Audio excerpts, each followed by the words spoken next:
അപ്പോസ്തല പ്രവൃത്തി 1:3. താൻ ജീവിച്ചിരിക്കുന്നത് അനേകം ദൃഷ്ടാന്തങ്ങളാൽ അവർക്ക് കാണിച്ചു കൊടുത്തു. താൻ ജീവിച്ചിരിക്കുന്നെന്ന് അനേകം ദൃഷ്ടാന്തങ്ങളാൽ അവർക്ക് കാണിച്ചു കൊടുത്തു. ആർക്കാ? ശിഷ്യന്മാർക്കും മറ്റുള്ളവർക്കും കാണിച്ചു കൊടുത്തു. ഞാൻ മരിച്ചു മൺമറഞ്ഞ ദൈവമല്ല, മരണത്തെ ജയിച്ച് ഇന്നും ജീവിക്കുന്ന യേശുവാണെന്ന് അവർക്ക് കാണിച്ചു കൊടുത്തു. യഹൂദന്റെ കള്ളക്കഥ പൊട്ടിക്കാൻ, ദൈവ പരീശന്മാരുടെ കള്ളക്കഥ പൊട്ടിക്കാൻ യേശു പറയാൻ, ഞാൻ ഇന്നും ഉയർത്തെഴുന്നേറ്റിരിക്കുന്നു. എന്നിട്ട് യേശു ശിഷ്യന്മാരോട് പറയുന്നത് നിങ്ങളൊന്ന് ശ്രദ്ധിച്ചു കേൾക്കണം. ദൈവത്തിന് സ്തോത്രം. അങ്ങനെ അവൻ അവരുമായി കൂടിയിരിക്കുമ്പോൾ അവരോട്, നിങ്ങൾ യെരൂശലേമിൽ നിന്ന് വാങ്ങിപ്പോകാതെ എന്നോട് കേട്ട പിതാവിന്റെ വാഗ്ദത്തത്തിനായി കാത്തിരിക്കണം. യേശു യോഹന്നാൻ 16 പറഞ്ഞു, ഞാൻ പോകുന്നത് നിങ്ങൾക്ക് പ്രയോജനം. പോകാഞ്ഞാൽ കാര്യസ്ഥൻ നിന്റെ മേൽ വരികയില്ല. ദൈവത്തിന് സ്തോത്രം. ഈ വന്ന കാര്യസ്ഥൻ എന്ന ഈ ലോകത്തിന്റെ അവസാനത്തെ നാൾ വരെ, അല്ലെങ്കിൽ നീ മരിക്കുന്നിടം വരെ ഈ ആത്മാവ് നിന്റെ കൂടെ കാണും. ഒരു നല്ല ഹല്ലേലൂയ പറഞ്ഞാട്ട്. അപ്പൊ യേശു ഇവിടെ പഠിപ്പിക്കുകയാണ്, ഞാൻ സ്വർഗാരോഹണം ചെയ്യാൻ പോവാണ്. ഹല്ലേലൂയ. പക്ഷെ നിങ്ങൾ എന്ത് ചെയ്യണത്? കാത്തിരുന്ന് ഈ വാഗ്ദത്തം പ്രാപിക്കണം. എന്തുവാണ് ഞാൻ നിങ്ങളോട് പറഞ്ഞ ഈ വാഗ്ദത്തം എന്ത് ചെയ്യണം? എന്റെ കാരണം പറയാം, ഞാൻ ഇവിടെ ഇല്ലെങ്കിലും നിങ്ങൾക്ക് ജീവിക്കാം. കാരണം ഈ വാഗ്ദത്തം നിങ്ങളുടെ മേൽ വരണം. ഞാനും പിതാവും പരിശുദ്ധാത്മാവും ഒന്നാണ്. ഒരു നല്ല ഹല്ലേലൂയ പറഞ്ഞാട്ട്. അതുകൊണ്ട് നിങ്ങൾ കാത്തിരുന്ന് ഇത് പ്രാപിക്കണം. ഒരു നല്ല ഹല്ലേലൂയ പറഞ്ഞാട്ട്. നിങ്ങൾക്കറിയാമോ, ഈ അഭിഷേകം പ്രാപിച്ചവരോട് നിങ്ങൾ ചോദിക്കണം. അതൊരു വലിയ അനുഭവമാണ്. ദൈവത്തിന് സ്തോത്രം. ഒരു ഭയങ്കര അനുഭവം. അതാരോടും പറഞ്ഞാൽ അറിയത്തില്ല. ഇപ്പൊ നിങ്ങൾക്കറിയാം, ഇന്ന് ആത്മഗോളത്തിലുള്ള ഏറ്റവും വലിയ എതിര് അഭിഷേകത്തോടാണ്. ആത്മീക ശുശ്രൂഷയോടെ എതിരുള്ളൂ. കാരണം ജഡീകന്മാർ വർദ്ധിച്ചപ്പോൾ ആത്മീകത നഷ്ടപ്പെട്ടു. പക്ഷെ ഞാൻ നിങ്ങളോട് പറയാം, ചാക്കോ പറഞ്ഞതും തോമ പറഞ്ഞതും മത്തായി പറഞ്ഞതല്ല ഇവിടെ വിഷയം. ഇവിടെ ബൈബിള് പറഞ്ഞതാ വിഷയം. ഓ ഹല്ലേലൂയ. ഞാൻ പ്രസംഗിക്കുന്ന എല്ലാ കാര്യങ്ങളും ബൈബിളിന്റെ വെളിപ്പാടിലായിരിക്കും. നിങ്ങൾ ശ്രദ്ധിച്ചു കേൾക്കണം. ദൈവത്തിന് സ്തോത്രം. അപ്പോൾ ഒരു ദൈവ പൈതൽ ഏറ്റവും കൂടുതൽ കൊതിക്കണം വാഗ്ദത്തം പ്രാപിക്കാനായിട്ട്. എന്നിട്ട് യേശു പഠിപ്പിക്കുക. നമുക്കൊന്ന് വായിക്കാം. 4-ാമത്തെ വാക്യം ഒരിക്കൽ കൂടെ ശ്രദ്ധിച്ചേ. അങ്ങനെ അവൻ അവരുമായി കൂടിയിരിക്കുമ്പോൾ അവരോട്, നിങ്ങൾ യെരൂശലേമിൽ നിന്ന് വാങ്ങിപ്പോകാതെ എന്നോട് കേട്ട പിതാവിന്റെ വാഗ്ദത്തത്തിനായി കാത്തിരിക്കണം. അപ്പം ഒരു കാര്യം ഉറപ്പാണ്, ഈ പരിശുദ്ധാത്മാവാണ് യേശു പറയുന്ന ഈ വാഗ്ദത്തം. ഇത് പ്രാപിക്കാൻ എന്തു വേണം? ഒരു കാത്തിരിപ്പ് വേണം. എന്താ വേണം? ഞാനൊരു കാര്യം പറയാം. ഈ 2-3 ദിവസം നമ്മൾ കാത്തിരിക്കാൻ പോവാ. ദൈവത്തിന് സ്തോത്രം. എന്തിനാ? ഈ ആത്മാവ് അതിശക്തിയോടെ നമ്മുടെ മേൽ വരണം. ഈ ആത്മാവ് അതിശക്തിയോടെ നമ്മുടെ കുടുംബത്തിനകത്ത് വരണം. ഈ ആത്മാവ്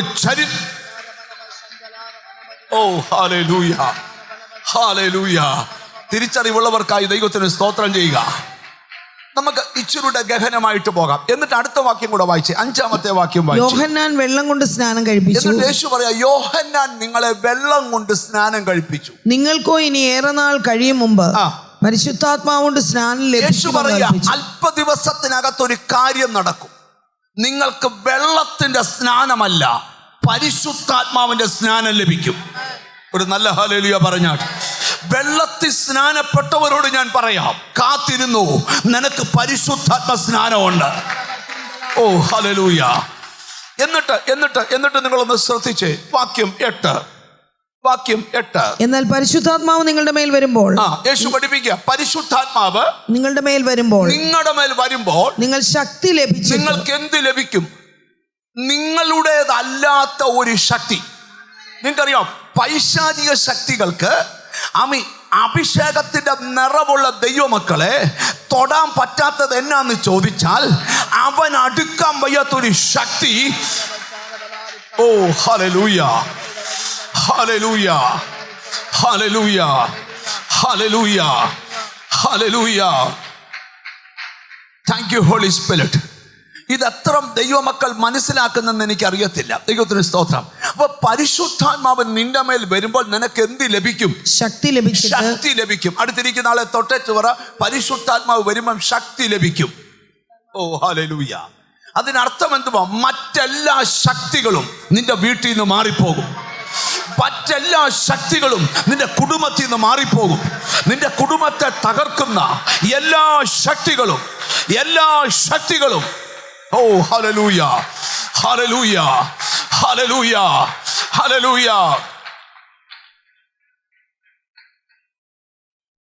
ഞാൻ യേശുക്രിസ്തുവിനെ രക്ഷകനായി സ്വീകരിച്ച് സ്തോത്രം കഴിഞ്ഞ് പരിശുദ്ധാത്മാഭിഷേകം പ്രാപിക്കാൻ ഒത്തിരി മീറ്റിങ്ങുകളിൽ പങ്കെടുത്തു. കർത്താവിന്റെ സ്തോത്രം. എനിക്ക് എങ്ങനെയും ഒന്ന് അഭിഷേകം പ്രാപിക്കും കൊതിയ. കാരണം ഞാൻ കേട്ടത് മുഴുവൻ ഹല്ലേലൂയ, അഭിഷേകം പ്രാപിച്ചാൽ അത് കഴിയുമ്പോൾ കൃപാവരം കിട്ടും. ഹല്ലേലൂയ. നിങ്ങൾ ശ്രദ്ധിച്ചു കേൾക്കണം. അല്ലെ, അപ്പൊ ഞാൻ എവിടെ പ്രയർ ഉണ്ടെങ്കിലും പോവും, അഭിഷേകം പ്രാപിക്കണം. അങ്ങനെ കുഴിക്കാല ഷാരോൻ ചർച്ചിൽ ഒരു ഉപവാസ പ്രാർത്ഥനയ്ക്ക് ഞാൻ പങ്കെടുത്തു. ഒറ്റ രാത്രിയെ പോയുള്ളൂ. പക്ഷെ ആ രാത്രി ഞാൻ അഭിഷേകം പ്രാപിച്ചു. ശ്രദ്ധിച്ചു കേൾക്കണം. ഹല്ലേലൂയ. ഈ അഭിഷേകം എന്താന്ന് പഠിപ്പിക്കാത്ത ആൾക്കാര്, സ്തോത്രം, പഠിക്കാത്ത ആൾക്കാർക്ക് ഈ അഭിഷേകത്തിന്റെ വില അറിയത്തില്ല. ഞാൻ അപ്പൊ അന്യഭാഷാ വരമൊക്കെ ലഭിച്ച് എനിക്ക് പെട്ടെന്ന് ദൈവം പ്രവചന വരം തന്നു. പ്രവചന വരം. ദൈവത്തിന്റെ സ്തോത്രം. ഇനി നിങ്ങൾ ശ്രദ്ധിക്കുക കേൾക്കണം. അന്നേരം ഞാൻ ഒരു പുതിയ പ്രവർത്തനം ഒരു സ്ഥലത്ത് തുടങ്ങി. അവിടെ ഇങ്ങനെ പെട്ടെന്ന് ഒരു 40-45 പേര് ഒരു 30 വർഷം മുമ്പ് പെട്ടെന്ന് സ്നാനമൊക്കെ ഏറ്റ് പരിശുദ്ധാത്മാവിലൊക്കെ നിറഞ്ഞ് ഞങ്ങൾ ആ ദേശത്തൊരു സഭയുണ്ടായി. അപ്പം ഞാനൊരു പ്രസ്ഥാനത്തിലാണ് നിൽക്കുന്നത്. അന്നേരം ആ പ്രസ്ഥാനത്തില് ഒരു സെൻട്രലിലെ ശുശ്രൂഷകനാണ്, ഒരു സെൻട്രൽ പാസ്റ്റർ കീഴിലുള്ള ശുശ്രൂഷകനാണ്. അപ്പം ഞാൻ അവിടെ മാസയോഗമൊക്കെ ഉണ്ട്, പിന്നെ പാസ്റ്റർമാരുടെ ഒന്നിച്ചുള്ള സുവിശേഷ വേലയൊക്കെ ഉണ്ട്. അങ്ങനെ ഞാൻ ഈ മാസയോഗത്തിന് ചെന്നപ്പോൾ എനിക്ക് അവിടെ പാസ്റ്റർമാരൊരു 10-30 കൂട്ടുകാരായി. പാസ്റ്റർമാർ 10-30 സ്തോത്രം. അപ്പൊ അവരൊക്കെ എന്നോട് പറയും എങ്ങനെയുണ്ട് ചർച്ച. ഞാൻ പറഞ്ഞു കുഴപ്പമില്ല, ഒരു 40 പേരിപ്പം ഈ 6 മാസം കൊണ്ടായിട്ടുണ്ട്, ഒരു 2 കൊല്ലം കൊണ്ട് 400 ആവും. അപ്പൊ അന്നേരം അവരെന്നോട് പറഞ്ഞു, മോനെ, നമ്മുടെ ഈ സെന്ററിനകത്ത് 100 കൂടിയ സഭയില്ല. അപ്പൊ നീ ഓർത്തോണം, എത്ര അഭിഷേകം വന്നാലും 100 താഴെ നിൽക്കും. നമ്മൾ ശ്രദ്ധിച്ച് കേൾക്കണം. അത് 1-2 പേരല്ല, 30 പേര് ഒരുപോലെ സാക്ഷ്യപ്പെടുത്തുക എന്നോട്. സ്തോത്രം. ഹല്ലേലൂയ. അപ്പൊ ഇതെല്ലാം കഴിഞ്ഞിട്ട് ഞാൻ ഒരു മീറ്റിങ്ങിൽ പ്രസംഗിക്കുമ്പം ആ മീറ്റിങ്ങിൽ അറ്റൻഡ് ചെയ്ത ഒരാൾ എന്നെ ബാംഗ്ലൂരിൽ ഒരു മീറ്റിങ്ങിന് വിളിച്ചു. അപ്പൊ ഞാൻ ബാംഗ്ലൂർ മീറ്റിംഗ് ചെന്നപ്പോൾ ആ ചർച്ചിൽ 4000 പേര് അന്ന് സഭായോഗം കൂടുന്നു. അപ്പൊ അവിടുത്തെ പാസ്റ്ററിനോട് പറഞ്ഞു, അഭിഷേകം സൂക്ഷിച്ചാൽ സഭ വർദ്ധിക്കും. നിങ്ങൾ എന്നെ ഒന്ന് ശ്രദ്ധിച്ചു കേൾക്കണം. ഹല്ലേലൂയ. അപ്പൊ എനിക്കൊരു കാര്യം മനസ്സിലായി, ഇവര് പഠിപ്പിച്ചത് ഇവരുടെ അനുഭവമാണ്. ഹല്ലേലൂയ. അദ്ദേഹം പഠിപ്പിച്ചത് അദ്ദേഹത്തിന്റെ അനുഭവമാണ്. എൻ്റെ ചിന്തകൾ മാറാൻ തുടങ്ങി. ഞാൻ ഇന്ന് ചില കാര്യങ്ങൾ സഭയെ പഠിപ്പിക്കാൻ പോവാ യേശുവിൻ്റെ നാമത്തിൽ. നിന്റെ മേൽ വന്നിരിക്കുന്ന ആത്മാവ് ദൈവത്തിൻ്റെ ആത്മാവാ. അതുകൊണ്ട് നിന്റെ പരിമിതികളൊക്കെ പൊട്ടണം. ഓ യേശുവിൻ്റെ നാമത്തിൽ. തിരിച്ചറിവുള്ളവർക്കായി ദൈവത്തിന് സ്തോത്രം ചെയ്യുക. ഓ ഹല്ലേലൂയ. നമുക്ക് അല്പം കൂടെ ശ്രദ്ധിച്ചിരിക്കാം. ദൈവത്തിന് സ്തോത്രം. പിന്നെ ഞാൻ ആ ചർച്ചയിൽ പ്രസംഗിച്ചു കഴിഞ്ഞ് പിന്നെ ഞാൻ പോകുന്നതും കണ്ടെത്തുന്നതുമായ ചർച്ചെല്ലാം 7000, 10000, 20000. ഞാനിൽ ഇനിയും കൂടെ ഒരു ചർച്ചയിൽ പോയി. ആ ചർച്ച പ്രസംഗിക്കാൻ ചെന്നപ്പം അവിടെ 25000 പേരാ സഭായോഗം കൂടുന്നത്. എത്ര പേരാ?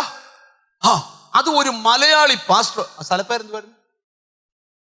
വിജയവാഡെ പോയി ഒരു മലയാളി പാസ്റ്റർ കുടുംബം പോയി ഒരു ചർച്ച തുടങ്ങിയ 25000 പേരാ സഭായോഗം കൂടുന്നത്. നിങ്ങൾ എന്നെ ഒന്ന് ശ്രദ്ധിച്ചു കേൾക്കണം. അല്ല, ഞാൻ എന്തിനാ ഇവിടെ പറയാൻ പോകുന്നത് നിങ്ങൾ ശ്രദ്ധിക്കണം. ഒരു ഭാഷ അറിയാത്തവൻ ഒരു സ്ഥലത്ത് ചെല്ലുമ്പോൾ അവനെ പരിശുദ്ധാത്മാവിന് ഉപയോഗിക്കാൻ കഴിയുമെങ്കിൽ യേശു പറയാം, നിങ്ങൾ കാത്തിരുന്ന് വാഗ്ദത്തം പ്രാപിക്കണം. നിങ്ങൾക്ക് വേണ്ടത് അറിവല്ല, ജ്ഞാനമല്ല, വാഗ്ദത്തമാണ്. തിരിച്ചറിവുള്ളവർക്കായി ദൈവത്തിന് സ്തോത്രം ചെയ്യുക. നിങ്ങളുടെ മനസ്സിൽ ഒരു ആത്മിക ഉയർച്ച ഉണ്ടാകണം. എന്നോട് ദൈവാത്മാ പറയാം, എല്ലാ പരിമിതികളും പൊട്ടാൻ പോവുക യേശുവിൻ്റെ നാമത്തിൽ. യേശുവിൻ്റെ നാമത്തിൽ പരിശുദ്ധാത്മാവ് നിന്റെ മേൽ വരുമ്പോൾ നിനക്ക് ശക്തി ലഭിക്കും.